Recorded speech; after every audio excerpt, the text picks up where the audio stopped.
What's going on, everyone? So, according to Mark Stein, the best offer that Jonathan Kuminga has been offered is 2 years, $40 million for his next contract. Now, he's looking to get around 30 million. Talked about it. I don't really know if a team is going to give him 30 million. I think he is in that 20 to maybe a team would be willing to take a risk on him at 25 million a year.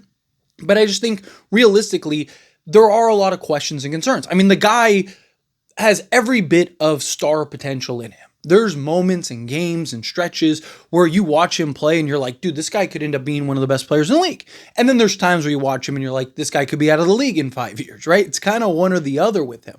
I think at worst, I look at him as like an Andrew Wiggins type, where on any given night, he could be, one of your top guys out there, but really he's probably your third or fourth option realistically on a nightly basis, which is fine, right? You need those guys. But to make $30-40 million, it's a little much for a guy in that range. Now, I personally would love to land Jonathan Kuminga. And based on the trade offers for a Jonathan Kuminga sign-in trade, the Lakers could easily put together a competitive offer. I mean, you look at teams like Sacramento, who's kind of leading the front right now. They want to give up Dario Saric, Devin Carter, and a heavily protected first-round pick. Now, supposedly, based on reports, the Warriors want a young player as well as a first-round pick. I don't know if they're going to get that, especially for a sign and trade. Now, they could end up washing out, end up doing like the qualifying offer, and then he goes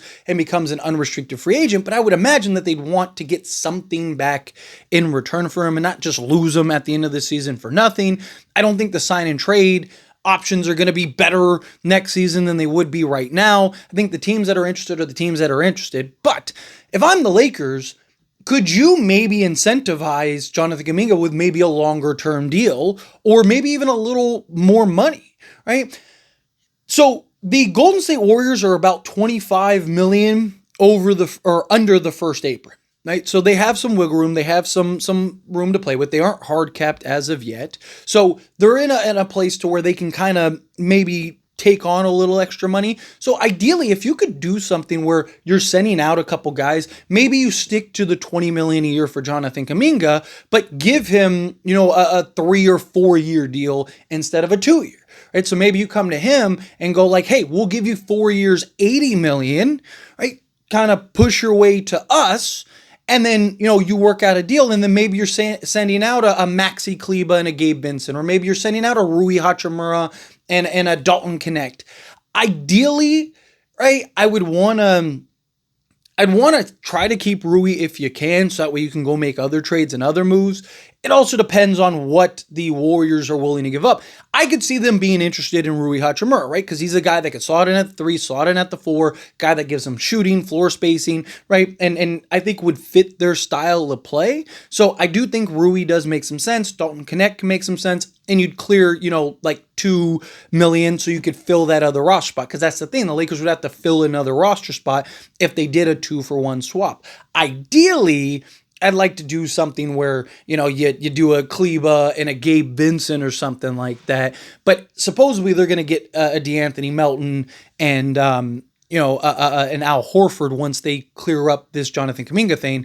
But if you could do something like a Max Kleba and Gabe Vincent with like assets, right? Maybe you're doing, I don't know if I would want to give up my first personally, but I wouldn't hate it if you had to, because I do think still the expiring contracts are going to have some real value once you get to the trade deadline. I think you will be able to do a couple just kind of straight trades rather than having to include a first and do all this other stuff, right? But you'll be limited in the type of moves that you can make. Would they do it for Kleba and Gabe Vincent and, a second and then maybe a couple pick swaps, right? Maybe you can throw in 2 pick swaps, right? But, the Warriors in a post-Steph era probably not going to be as good as the Lakers in a, Luka post-LeBron era. So the pick swaps probably don't make a ton of sense. So the only path I really see is probably Rui Hachimura, right? You could go do something where you take Rui, Dalton Connect, and trade him for a Jonathan Kuminga, give Jonathan Kuminga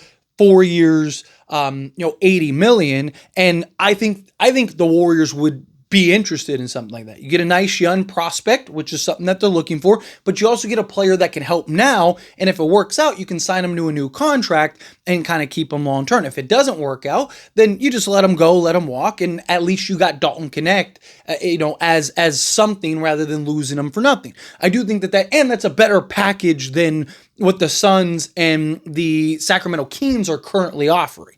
Now, obviously, they could up their package and that could change things, but based on the information that's out right now, Dalton Connect and Rui Hachimura is the best scenario right now for the Golden State Warriors. Lakers, they get a young guy in Jonathan Kuminga that can be a foundation piece for now and the future. He easily could slot into your 3 spot and be that versatile kind of two-way 3-and-D wing. I think the Lakers have the infrastructure and the organization to kind of get the most out of him, right? Playing alongside a LeBron James, playing alongside a Luka Doncic, playing alongside, or for a JJ Redick, who's no nonsense, who's going to be on his, in order to get him locked in, bought in, and focused. He's not going to be able to slack off at times the way that he does. And I also think you'd be incredibly motivated, which that's kind of what this year is for the Lakers. Just a team full of guys that have something to prove and are incredibly motivated, and Marcus Smart, DeAndre Ayton, and Luka Doncic. Why not bring in a guy in a Jonathan Kuminga? He's young enough to where he could be a nice foundation piece for now in the future. I think he is already a $20 million a year guy. So your incentive to Jonathan Kuminga to why to come to us as opposed to some of these other teams is just that, right? It's we're giving you more years, right? We're giving you the same money. Yes, it's not the ideal amount of money that you want, but we'll give you more years. Or maybe you give them the 3rd year and it's a player option type thing. The only thing that I can see from the Lakers side of things is the Lakers really want to preserve cap for 2027.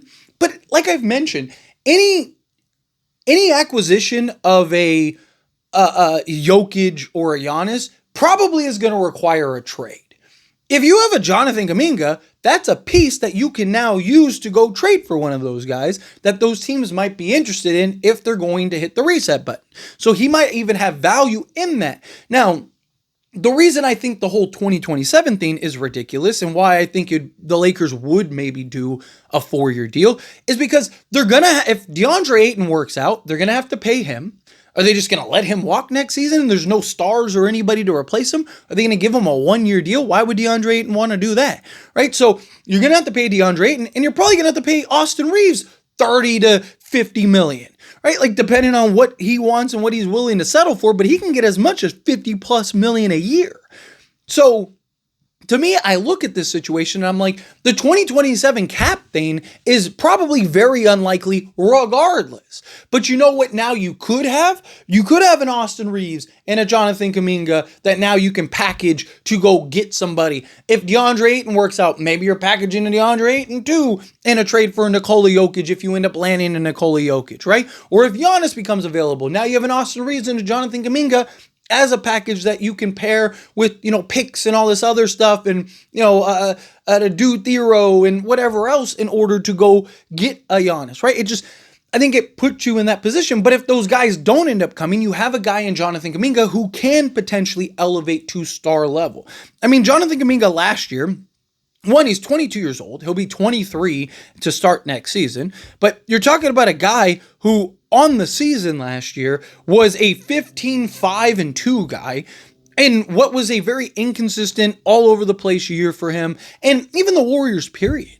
The Warriors, Jonathan Kuminga said, hey, he wants a consistent role and he wants to kind of know, he said, I don't have to be the main guy, but I want to be one of the more hiring guys. I want to be in a role. Right? Where the Warriors, it's one night they're asking and looking for him to be their best player or their second best player. And then the next night he's getting a DNP or he's getting, 15 minutes or he's coming off the bench. It's where's the consistency? It's if you want me to be this player, then let me play that role and evolve and become that player. But when one night you have me starting and I go and I drop 25 and then the next night I'm getting a DNP because you don't need me anymore tonight. I understand his frustration. I understand where he's at as far as the Warriors go and why he doesn't want to return to the Warriors. Because it's just like, Steve Kerr is so inconsistent with Jonathan Kuminga's role. And he's just asking, like, dude, whatever my role is, I want it, but I want it to be that. I don't want to be like, hey, here's your role, and then tomorrow it's a completely different role.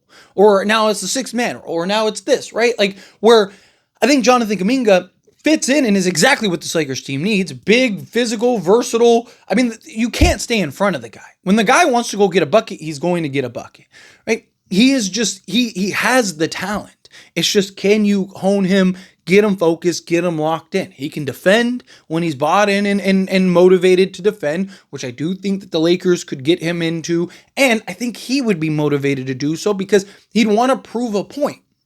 Right. And he, again, is that type of guy. And then if you can still have, a Gabe Vincent, Maxi Kleba, and a first round pick, well, now you could take those things and now go and make another move or whatever. And then also in the process of trading Dalton Connect and a Rui Hachimura, you'd still open up a roster spot, but you'd also free up the salary in order to bring in somebody, right? Nikola Vucevic, if he ends up becoming available or something like that. And then maybe you could go and make a trade and still go get an Andrew Wiggins or go get a Matisse Thybulle, right? Maybe you don't need a Robert Williams anymore. Maybe just going and getting a Matisse Thybulle. Just opens options for the Lakers. But let me know your thoughts and opinions down in the comments. That being said, if you haven't liked this video, hit that like button. Helps me a lot. So we enjoy these types of videos, and I truly appreciate it. Not subscribe channel, hit that subscribe button. Turn on the bell notifications. Appreciate y'all. See you in the next one. Thank you.